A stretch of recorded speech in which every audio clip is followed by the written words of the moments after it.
doon. Exit na lang muna siya. Exit na muna daw kayo. Yun ang sabi ng mga classmate namin. Tapos nga, nung pagka-exit nila, nagpaiwan na si Electrica Prangka doon.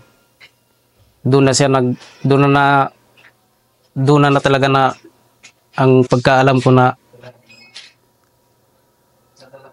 naka-exit siya pero nagpaiwan din talaga. Pero yung tinanong ko yung mga classmate nga namin na nanghiram magpaiwan nga daw ng magasin bago siya yung exit. Pero sinabihan sila na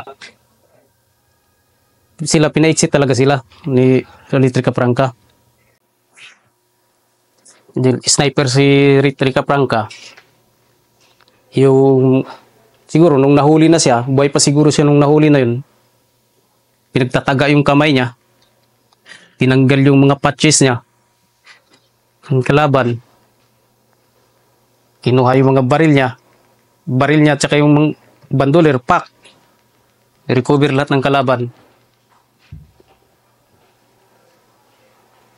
Kaya